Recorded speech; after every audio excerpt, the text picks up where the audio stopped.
মানে তাজমহলের সিরিয়ালে আছে এই যে ভিতরে যাওয়া, এটা ভিতরে একেবারে এত বড় ফ্রেমই আসে না, এত বড় স্থাপনা, লম্বা সিরিয়াল।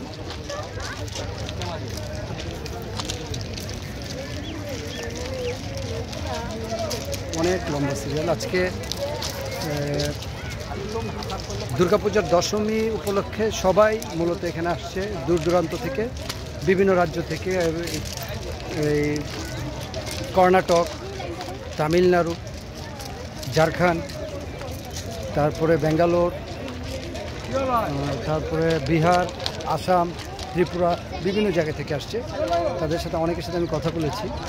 এটা এরকম একটা স্থাপিত শৈলী যা চোখ জোড়ানোর পাশাপাশি হৃদয় জোড়ানো, যা এটার ভিতরে আরও এক্সক্লুসিভ বিভিন্ন তথ্য উপাত্ত এবং তাদের ব্যবহার্য বিভিন্ন জিনিসপত্র, যা এটাকে সৌন্দর্যের জায়গায় আরও বেশি।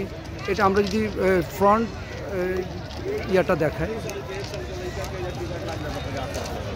শুনতে নেই কথা।